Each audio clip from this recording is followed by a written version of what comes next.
Баршаға сәлем. Бүгін татардың ұлттық тағамы очпочмак дайындайтын боламыз. Ең алдымен қамырын дайындап аламыз.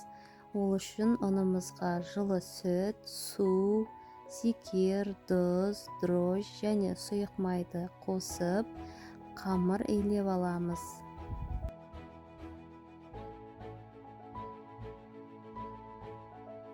Дайын болған қамырымызды жылы жерге 40 минутқа бетін жауып қоя тұрамыз.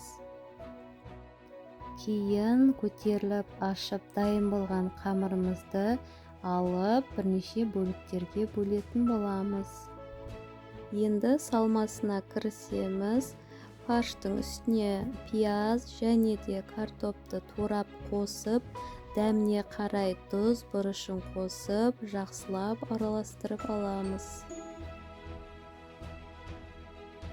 Бірнеше бөліктерге бөлінген қамырларымызды оқтаумен жайып шығамыз және де оның үстіне салмамызды салып, очпочмактарымызды жасайтын боламыз.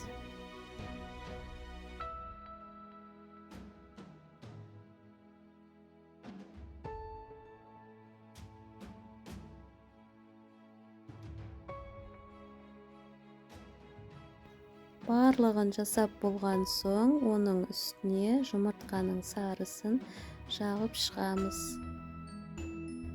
Қызып тұрған пеште 180 градуста 30-35 минут шамасында пісіріп аламыз.